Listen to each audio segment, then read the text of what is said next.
할렐루야. 오늘도 주님의 은혜와 평강으로 충만한 복된 한 날의 삶이 되기를 간절히 소망합니다. 오늘은 오직 성령이라는 제목으로 함께 말씀을 나눠보도록 하겠습니다. 오늘은 교회력으로 이제 성령 강림 주일이죠. 그래서 예수님께서 부활하신 지 50일이 되는 날 오순절 날이 되자 예수님께서 약속하신 그 성령이 강림하셨습니다. 성령이 임하셨다라는 거죠. 여기서 오순절이란 것은요 6월절 이후에 50일이 되는 날이죠. 그래서 이스라엘 백성들이 시내산에서 모세를 통해 율법을 받은 날이기도 하고요, 그리고 하나님께 첫 열매를 드리는 날, 그날이 바로 오순절입니다. 그런데 바로 이 오순절에 성령님께서 임하셨다라는 거예요. 강림하셨던 거죠. 그래서 신약 시대에는요 성령이 오신 그 날을 기념해서 우리가 성령 강림 주일로 지키고 있습니다.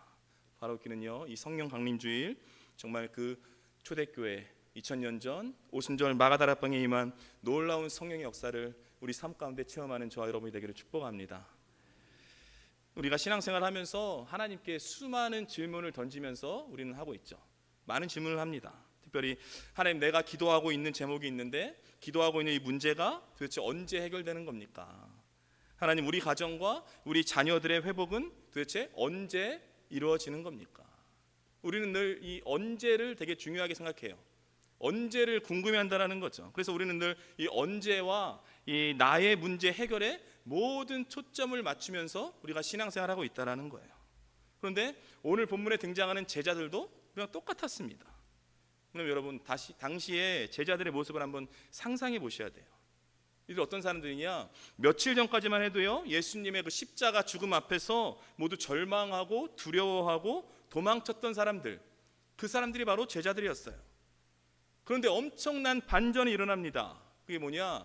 십자가에서 죽으셨던 예수님께서 부활하셨어요. 다시 살아났다는 거죠. 그리고 십자가에서 부활하신 그 예수님은 40일 동안 제자들과 함께 다니면서 그들에게 하나님 나라의 일을 설명하셨어요. 하나님 나라에 대해서 말씀해 주셨다라는 겁니다. 더 나아가 예수님께서요 하늘로 승천하시기 전에 제자들에게 이렇게 분부하셨죠. 예루살렘을 떠나지 말아라. 그리고 아버지께서 약속하신 것 성령을 기다려라 명령하셨다는 거예요. 성령이 임하기 전까지, 성령의 충만함을 경험하기 전까지는 아무것도 하지 말아라. 그러니까 성령을 먼저 우선시되는 그런 삶을 살 것을 명령하신 거예요. 분부하셨다는 거죠. 여러분 보세요. 제자들의 마음이 얼마나 뜨거웠겠냐고요. 왜냐하면 예수님이요 이 전에도 위대하신 분이시고 대단한 분이셨지만 이제는 뭐예요? 부활의 능력을 덧입으셨어요.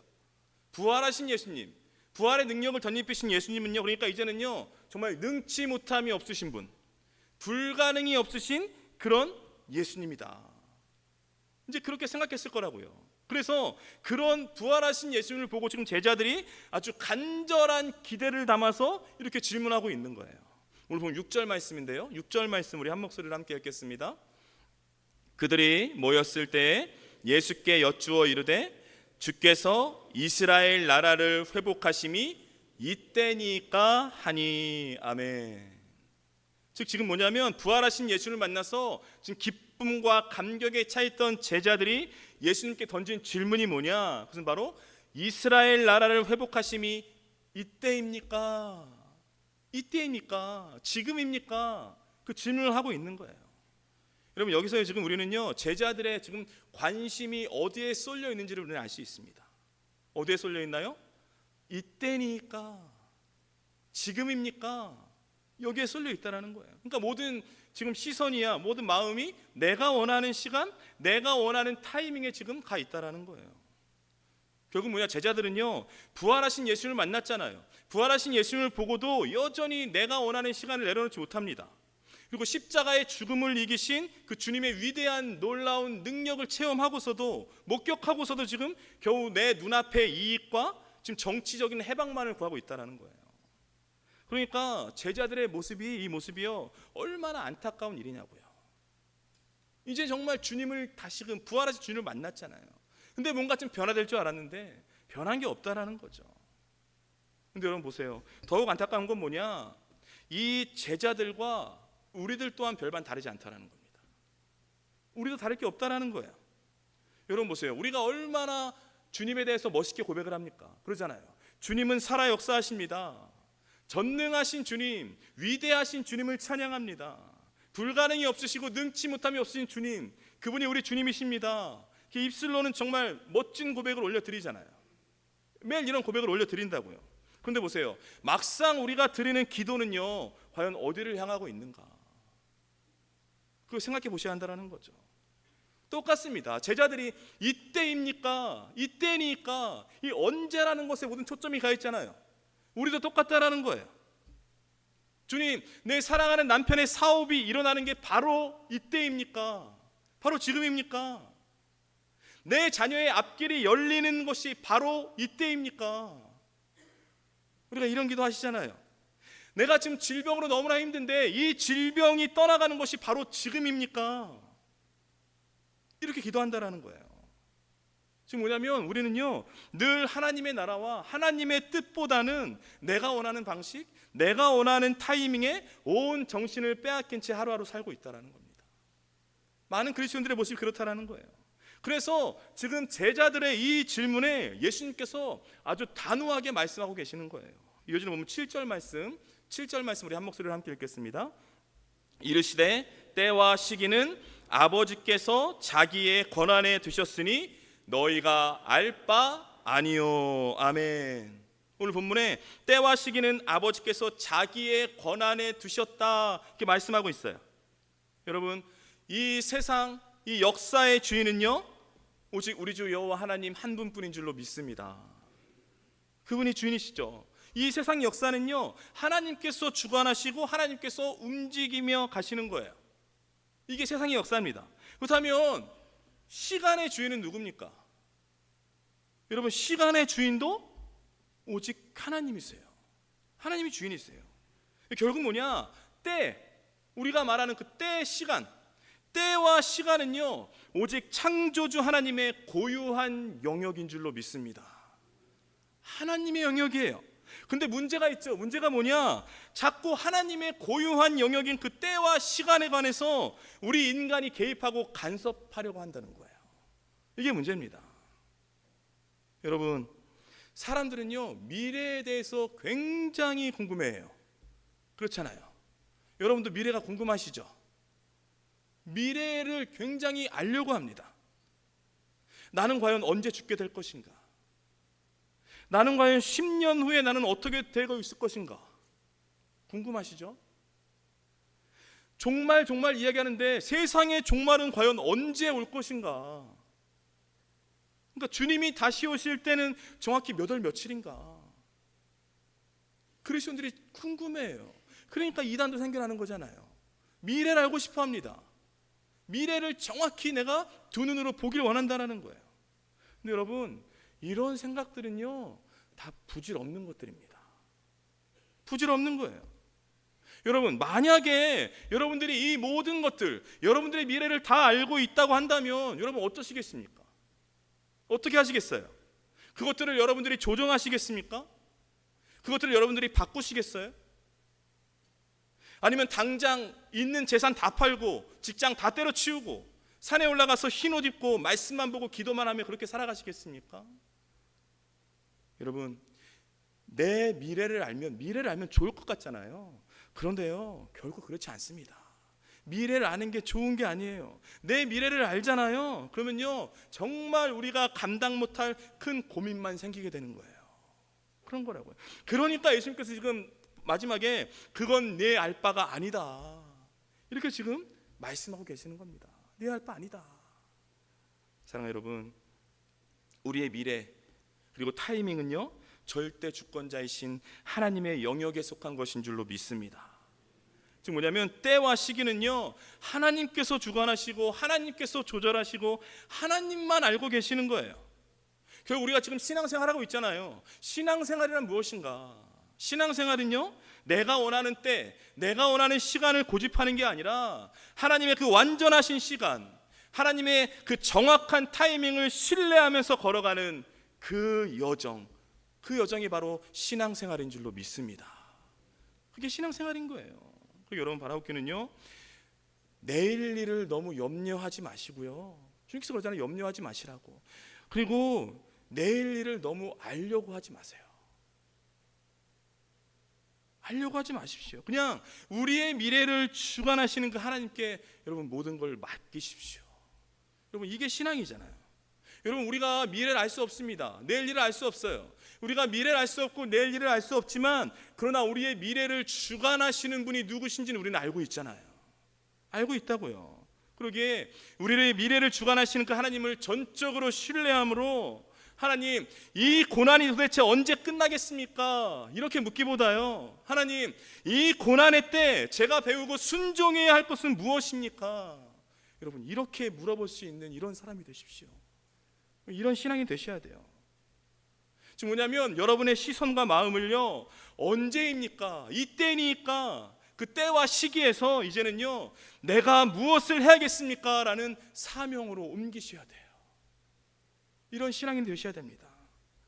이처럼 우리의 미래를 하나님께 맡기고요, 나에게 주어진 사명을 묵묵히 지키며 나아갈 때 하나님께서는요 가장 완벽한 타이밍에 우리의 삶과 우리의 가정을 회복시키시고요 가장 선하고 가장 완전한 길로 우리를 인도해 가실 줄로 믿습니다.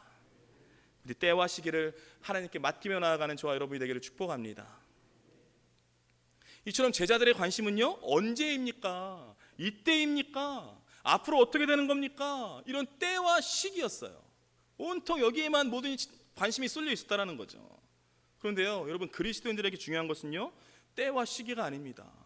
미래를 아는 게 중요하지 않아요. 그리스도인들에게 중요한 것은요 오늘 하나님께서 우리에게 맡기신 사명을 붙드는 거예요. 그게 중요합니다. 즉 뭐냐, 우리에게 진짜 필요한 것은요 미래를 아는 지식이 아니라 오늘 하루를 이겨낼 수 있는 힘과 능력인 줄로 믿습니다. 그게 우리에게 중요한 거잖아요. 그런데요 오늘 하루 이 세상에서 압도되지 않고 하나님 나라의 일을 온전히 감당하기 위해서 우리에게 절대적으로 필요한 게 있는데 그게 뭐냐, 그것이 바로 성령이에요.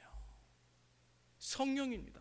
하나님이 주신 사명을 이뤄내기 위해서 반드시 있어야 하는 것, 반드시 필요한 것, 그게 바로 성령이라는 거예요. 성령이 임하셔서 그분으로 충만해질 때 우리가 살아가는 이 현실에 압도되지 않고요 이 땅 가운데 진짜 사명자로 살아갈 수 있는 줄로 믿습니다. 그래서 지금 너희가 알 바 아니다 그러면서 이 8절 말씀에서 성령에 대해서 말씀하고 있잖아요. 너희가 그 때와 시기를 알려하지 말아라. 지금 너에게 중요한 것은 뭐예요? 성령이다. 성령이 먼저다. 성령을 구해야 된다.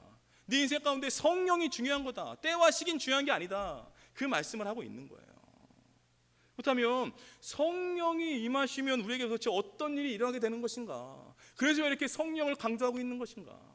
그것을 지금 다음 말씀에서 말씀하고 있거든요. 그럼 성령이 임하시면 어떤 일이 일어나게 되는가? 첫 번째로 성령이 임하시면요 권능을 받게 된다라는 거예요. 그래서 성령을 받으라고 강조하고 있는 겁니다. 오늘 본 8절 말씀 우리 한 목소리로 함께 읽겠습니다. 오직 성령이 너희에게 임하시면 너희가 권능을 받고 예루살렘과 온 유대와 사마리아와 땅 끝까지 이르러 내 증인이 되리라 하시니라. 아멘. 오늘 본문에 오직 성령이 너희에게 임하시면 너희가 권능을 받고 이렇게 말씀하고 있어요. 여러분 성령님이 임하시는 순간 우리가 권능을 받게 되는 줄로 믿습니다. 약속이잖아요. 권능이에요. 그래서 권능이란 단어는요 헬라어로 디나미스라고 그래요. 많이 들어보셨을 거예요. 디나미스, 이게 권능입니다. 왜냐하면 오늘날 우리가 말하는 다이나마이트라는 단어가 이 디나미스라는 단어에서 유래한 거예요. 지금 뭐냐면 성령님이 주시는 권능, 이 권능은요 우리 인간의 얄팍한 지식과 능력이 아니에요. 그런 수준이 아닙니다. 그런 차원이 아니에요. 이 성령의 권능은요 하늘로부터 부어지는 폭발적인 이 하나님의 능력, 하늘의 능력을 말하고 있는 거예요. 그게 바로 성령의 권능입니다. 여러분 보세요. 예수님 당시에 제자들의 상태가 어땠냐고요. 그들은요 두려움에 벌벌 떨고 있었어요. 문을 다 틀어 잠궜습니다. 왜? 자기도 끌려갈까 봐 두려운 거예요. 걱정 근심에 쌓여 살아갔습니다. 그래서 정말 나약하고 연약한 사람들, 그 사람들이 바로 제자들이었어요. 그들의 지식이 뛰어난 것도 아니었잖아요. 뭐 사회적인 권력이 있던 것도 아니었어요. 그러니까 뭐냐면 제자들은요, 세상을 변화시킬 힘도 복음을 전할 능력도 없던 사람들이었어요. 그 사람들이 제자들이잖아요. 그런데 그 두려움에 벌벌 떨던 제자들이요, 담대하게 복음을 전하는 사람이 됐습니다. 너무나 두렵고 걱정이 많아서 문을 꼭꼭 잠그고 숨어있던 제자들이요, 이제 환난과 핍박을 피하지 않아요. 담대하게 그 문을 열고 나와서 주님을 찬양하는 사람들로 변했다라는 거예요. 완전히 바뀌었습니다. 즉 뭐냐면 이제는요, 두려움과 염려가 아니라 기쁨과 감사함 속에서 목숨 걸고 예수 믿는 사람이 됐어요. 그렇다면 어떻게 이게 가능한 것인가? 왜 그렇습니까? 왜냐면 이들에게 성령이 임하셨기 때문에. 성령이 임해서 그런 거예요. 여러분 보십시오. 우리가 살아가고 있는 이 세상은요, 강해야 한다라고 말합니다. 강한 자가 살아남는 것이다. 그래서 강해야 된다라고 말해요. 그래서 최대한 스펙을 쌓아야 되고요, 재력이 있어야 되고요, 능력을 갖춰야 되고요, 몸도 건강해야 돼요. 그래서 남들에게 절대 빈틈을 보여서는 안 된다. 이게 바로 세상이 말하는 겁니다. 그래서 이 세상에서는요, 약함, 이 약함이란 단어가요, 그럼 뭐예요? 무능함이에요. 부끄러움이고요, 실패를 말하고 있어요. 그게 약한 거예요. 그러니까 어떻습니까? 세상 모든 사람들이요, 자신의 약점을 감추려고 합니다.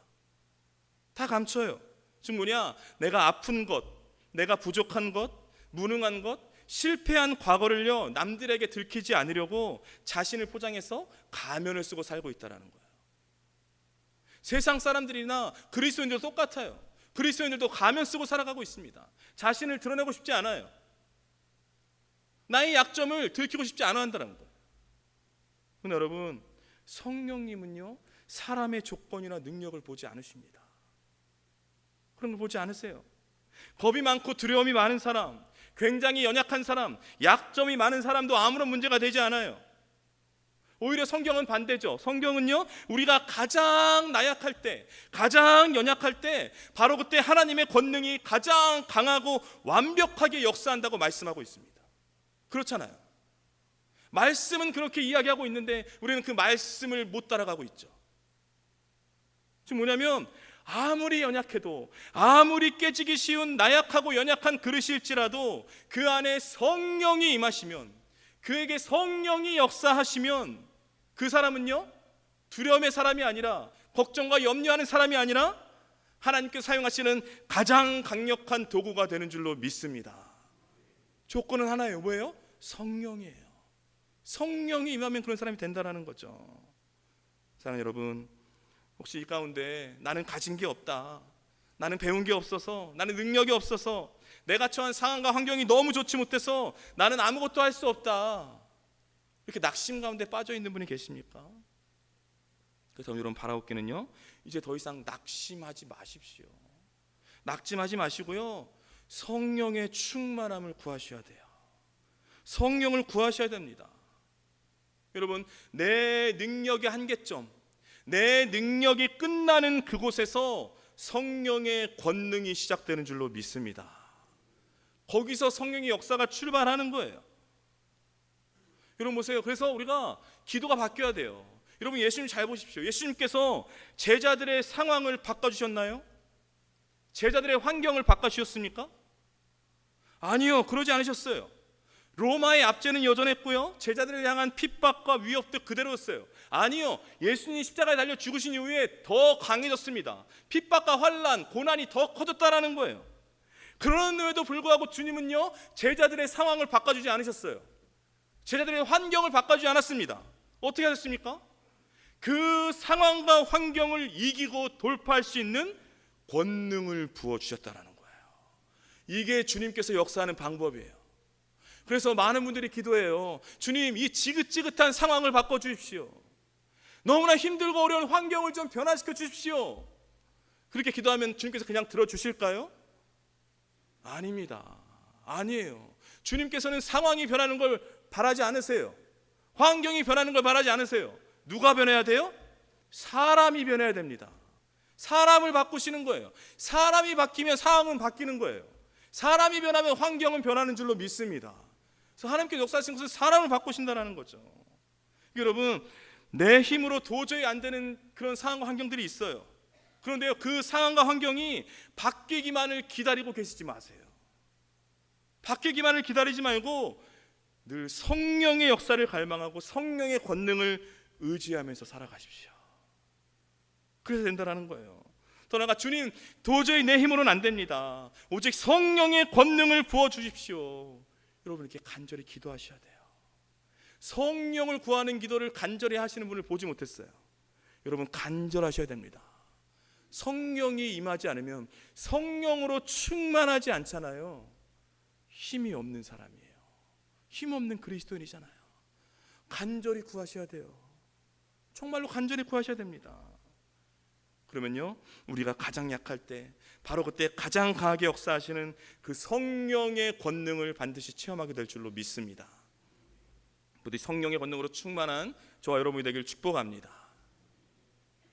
오늘 본문에 오직 성령이 임하시면 너희가 권능을 받고 이렇게 말씀하고 있잖아요.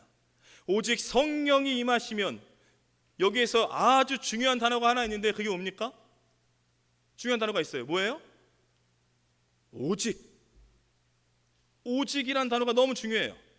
즉 뭐냐면 오직 성령, 즉 오직이란 단어는요, 다른 모든 대안들을 완전히 배제하고 있는 단어예요.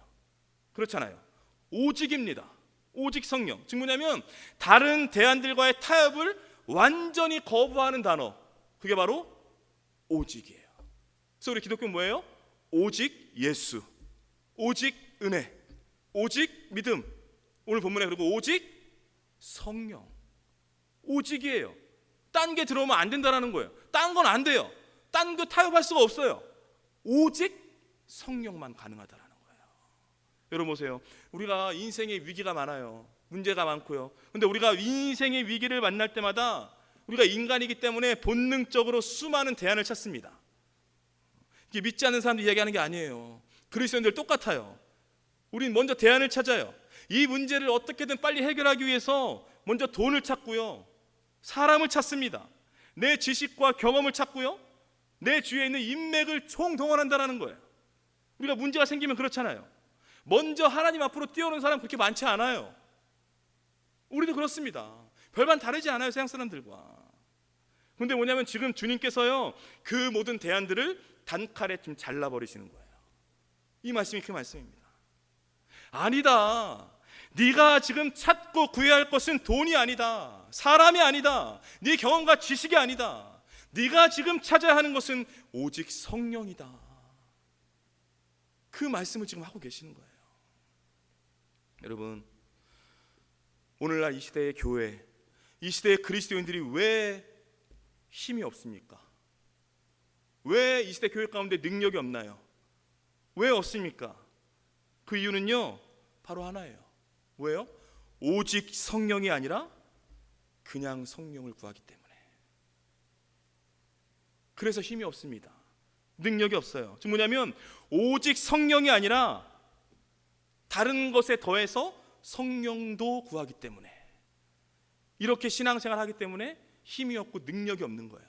그러니까 성령의 권능이 부어질 수가 없는 거예요. 즉 뭐냐면 어떤 문제가 생겨요. 문제가 생기면요, 내 돈과 능력과 지식과 인맥을 총동원해서 다 써보고 나서 그러고도 안 되면 그때 가서 마지막 카드로 성령을 찾아요. 그렇잖아요. 결국 뭐냐면 난 돈도 있어요, 난 재력도 되고요, 난 능력도 있고요, 건강도 있고요, 세상에 백도 있으니까 여기에 성령도 있으면, 여기에 성령의 권능까지도 있으면 너무 좋을 것 같다. 그렇게 여기면서 우리가 신앙생활하고 있다는 거예요. 오직 성령이 아니에요. 오직이 아닙니다. 그냥 성령도 플러스 알파로 있으면 너무 좋은 것 같다. 이런 마음으로 우리가 신앙생활하고 있다는 거예요. 그러나 여러분, 우리가 정확히 아셔야 됩니다. 우리 주님은요, 이런 적당한 신앙, 세상과 주님께 양다리 걸친 신앙을 원치 않으세요. 성령님은요, 여러분의 인생을 화려하고 완벽하게 꾸며주는 옵션이 아니에요. 그런 분이 아닙니다. 성령님은요, 우리 삶의 전권을 쥐고 흔드시는 절대적인 통치자이신 줄로 믿습니다. 그분이 바로 성령님이세요. 여러분 보세요. 예수님을 3번이나 부인하고 두려움 속에서 도망쳤던 베드로가 완전히 뒤집어지잖아요. 완전히 새 사람이 된다고요. 그 이유가 무엇입니까? 베드로의 강한 결단 때문에? 다짐 때문에? 베드로가 어떤 훈련을 받았나요? 아니잖아요. 이유는 하나예요.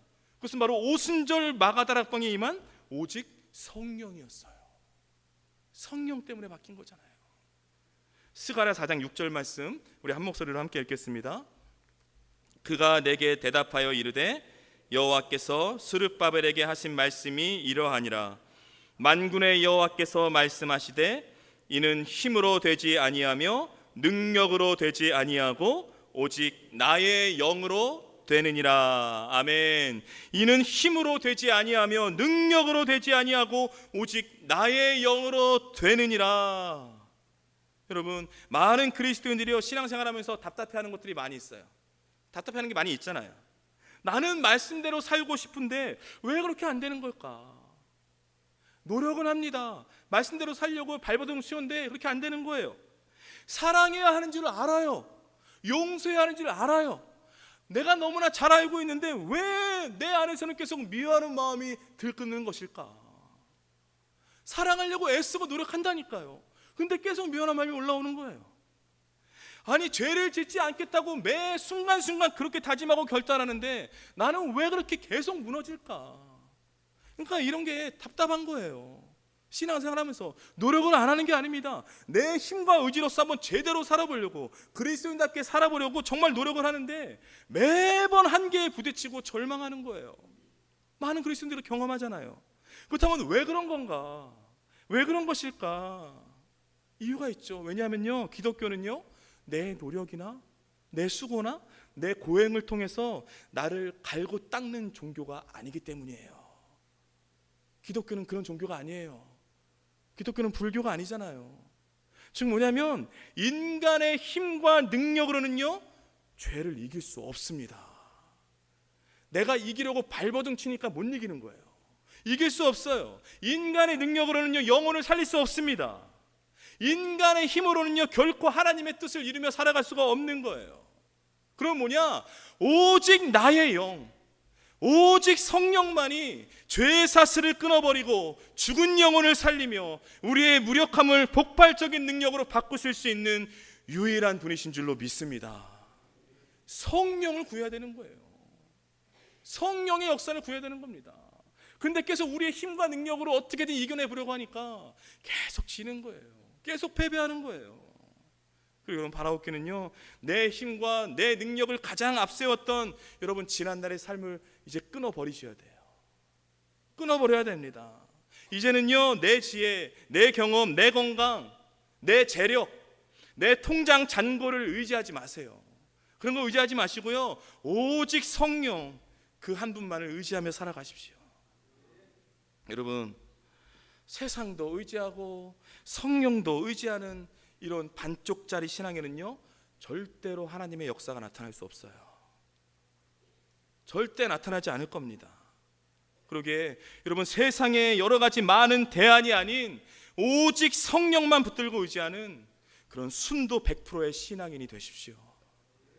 그러면요 우리는 더 이상 무기력한 인생이 아니라 폭발적인 능력으로 세상을 뒤흔드는 그런 성령의 다이너마이트와 같은 인생이 될 줄로 믿습니다. 부디 오직 성령으로만 살아가는 저와 여러분이 되기를 축복합니다. 성령이 임하시면 어떤 일이 일어나게 되는가? 첫 번째는 성령이 임하면 권능을 받잖아요. 두 번째는요 성령님이 임하시면 증인이 된다라는 거예요. 뭐가 돼요?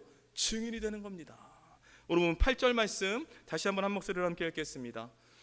오직 성령이 너희에게 임하시면 너희가 권능을 받고 예루살렘과 온 유대와 사마리아와 땅끝까지 이르러 내 증인이 되리라 하시니라. 아멘. 오늘 본문의 말씀은 너무나도 유명한 말씀이잖아요. 우리가 암송하는 말씀이고, 그런데 우리가 이 말씀을 좀 너무나 쉽게 받는 경향이 있어요. 쉽게 받습니다. 여러분 보세요. 예루살렘과 온 유대와 사마리아와 땅끝까지 이르러 내 증인이 되리라 그러잖아요. 성령님이 임하시잖아요. 그럼 우리에게 권능을 주십니다. 어마어마한 하늘의 폭발적인 하나님의 능력을 우리에게 부어주시는 거예요.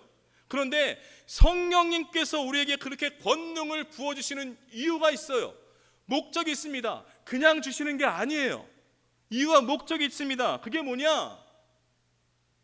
우리끼리 그냥 성령의 능력 자랑하라고? 아니에요. 우리끼리 그냥 뭐 방언하고 우리끼리 기뻐하고 우리끼리 복받는 것에 머무르라고 성령을 주시지 않아요. 이유가 그게 아니에요. 이유는 단 하나입니다. 그것은 바로 뭐예요? 예수 그리스도의 증인이 되라는 거예요. 그 이유로 인해서 우리에게 권능을 부어주시는 거예요. 하나님의 능력을 덧입혀 주시는 겁니다. 이유가 뭐예요? 예수 그리스도의 증인. 인생에서 성공하라고 성령의 권능 주신 거 아니에요. 내 문제 해결하라고 권능 주시는 거 아니에요. 뭐예요? 예수 그리스도의 증인이 되라는 겁니다. 여러분, 여기서 증인이란 단어가요, 헬라어로 마르투스라고 그래요. 마르투스. 근데 이 마르투스의 원뜻이 뭐냐? 순교자입니다. 그러니까 증인이 뭐예요? 순교자예요. 순교자라는 뜻을 갖고 있어요. 결국 뭐냐면 우리는 증인이라는 단어에 대해서 너무나 쉽게 받아들여요.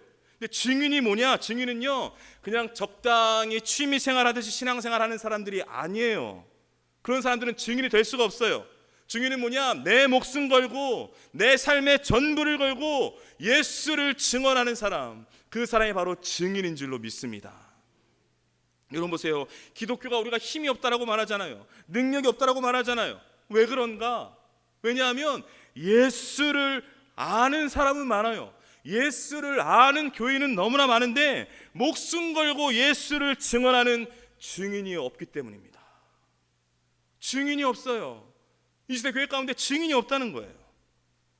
여러분, 목숨 건 사람은요, 욕먹는 것을 두려워하지 않아요. 목숨을 건 사람은 비난받는 것을 두려워하지 않아요. 그런데 목숨을 안 거니까 왜 목숨을 걸어야 되나, 이 세상에 21세기에 그런 식으로 받아들이니까, 목숨 거는 걸 싫어하니까 세상의 조그만 공격에도요 그냥 교회가 흔들려 버리는 거예요. 교회가 무너져 버리는 겁니다. 그러나 여러분, 우리가 반드시 알아야 할 중요한 사실 한 가지가 있는데, 그게 뭐냐? 그것은 바로 목숨 걸고 예수를 증언하는 일은요, 내가 할 수 있는 게 아니에요. 내 힘으로 할 수 있는 게 아닙니다. 내 능력으로 할 수 있는 게 아니에요. 보세요. 예수님께서 지금 너희는 내 증인이 되라고 명령하지 않으셨어요. 뭐라고 그랬어요? 너희는 내 증인이 되리라. 내 증인이 될 것이다. 약속하신 거예요. 약속하셨습니다. 즉 뭐냐면 주님의 증인은요, 내 열심과 노력으로 되는 게 아니라 오직 성령이 임하시면 그분이 주시는 권능으로 말미암아서 목숨 걸고 예수를 증언하는 사람이 되는 겁니다. 언제요? 성령이 임하시면, 성령의 폭발적인 권능과 능력이 나에게 임하게 되면. 결국 뭐냐면 주님의 증인으로서의 삶은요, 내가 마지못해 억지로 해나가는 것이 아니라 오직 성령이 만드시고 성령이 이끄시고 성령이 인도하시는 삶이다. 그걸 말씀해주고 있는 겁니다. 여러분, 여기는 저와 여러분 모두 예수 그리스도의 증인이 되어야 할 줄로 믿습니다. 그냥 취미생활하듯이 신앙생활 하시면 안 돼요. 아무나 증인 될 수 있지 않습니다. 증인이 될 만한 사람에게 성령의 능력을 부어줄 줄로 믿습니다. 증인으로 내가 살겠다라는 그 각오와 헌신과 다짐이 있는 분들에게 성령의 충만한 역사가 나타나게 될 줄로 믿습니다. 왜? 성령을 부어주신 이유는 단 하나예요. 증인이 되라고. 그렇게 다짐하고 헌신하는 사람에게 주님께서 성령을 부어주시는 거예요. 나에게 왜 성령의 역사가 없는가? 나는 왜 성령 충만함을 왜 경험하지 못하는가? 내 신앙을 돌아보셔야 됩니다. 내가 지금 어떤 사람인가? 어떻게 신앙생활하고 있는가? 사랑하는 여러분, 오늘요 주님께서 우리에게 이제 적당한 신앙생활을 끝내고 예수 그리스도의 증인으로 일어서라고 말씀하고 계세요. 바로 그 말씀이에요. 그런데 이것을 내가 할 수 없어요. 내가 하는 게 아닙니다. 즉 뭐냐? 내가 증인이 되는 게 아니라 성령께서 나를 증인이 되도록 이끄신다라는 거예요. 만들어 주신다라는 겁니다. 여러분, 성령님이 임하잖아요. 더 이상 무기력하게 그냥 가만히 있을 수가 없어요. 성령님이 임하시면 가슴이 뜨거워서 견딜 수가 없고요, 세상으로 달려 뛰어나가게 돼 있다라는 거예요. 그게 바로 성령의 역사입니다. 즉 뭐냐면 내가 지금 살아가고 있는 가정과 일터와 학교와 삶의 자리인 예루살렘을 넘어서 이제 온 유대와 사마리아로, 더 나아가 내가 한 번도 밟아보지 않은, 내가 한 번도 가보지 못한 그 땅끝까지 복음을 전하는 그런 증인으로 우리를 만들어 가실 줄로 믿습니다. 성령님께서 만들어 가시는 거예요. 성령의 역사로 그런 사람이 되는 겁니다. 이런 놀라운 역사가 어떻게 가능한가? 내 힘으로는 안 되죠. 내 능력으로는 안 되죠. 성령님이 임하시면 너희가 권능을 받으라고 약속하셨잖아요. 오직 성령의 힘으로, 성령의 권능으로, 성령으로만 가능하다라는 거예요. 그러게 여러분, 바라옵기는요, 이제는요 다른 것 구하지 마세요. 다른 것 구할 때가 아니에요. 여러분, 오직 성령을 구하십시오. 성령 충만함을 구하셔야 돼요. 이게요 옵션이 아니라니까요. 있으면 좋고 아니면 말고 그런 게 아닙니다. 성령 충만한 사람이 영혼을 바꿀 수 있고요, 성령 충만한 사람이 사람을 바꾸고, 성령 충만한 사람이 가정을 바꿀 수 있는 거예요. 여러분, 성령 충만함, 성령을 구하셔야 됩니다. 성령의 권능을 구하셔야 돼요. 매 순간 성령의 권능을 구하고 성령의 인도하심을 따라가며 오직 성령의 권능을 힘입어서 여러분 하루하루 살아가셔야 됩니다. 그렇게 살아가셔야 돼요. 그래서 이제는 적당히 타협하고 그냥 적당히 취미생활하듯이 예수 믿지 말고 영적인 야성을 품고요, 목숨 걸고 예수를 증언하는 그런 진짜 증인이 되십시오. 여러분이 그런 증인이 되셔야 돼요. 여러분, 우리의 힘, 우리의 능력은요 한계가 있잖아요. 우리는 한계투성이에요. 우리는 날마다 한계에 부딪히지만 성령의 권능은요 한계가 없는 줄로 믿습니다. 그러면 한계가 없어요. 그러기에 여러분, 남은 인생 세상의 힘을 의지하지 말고, 사람 바라보지 말고 오직 성령으로만 살아가십시오. 그러면요 성령께서 두려움 속에서도 담대하게 하시고요, 우리의 지친 영혼에 힘을 주시고 정말 평범한 우리의 인생을요 하나님 나라의 귀한 통로로 사용하실 줄로 믿습니다. 부디 바라옵기는요, 오직 성령의 권능을 힘입어서 복음의 증인이 되어 가정을 살리고 세상을 살리고 이 땅 가운데 하나님 나라를 이루어가는 저와 여러분의 인생이 되길 주님의 이름으로 축복합니다.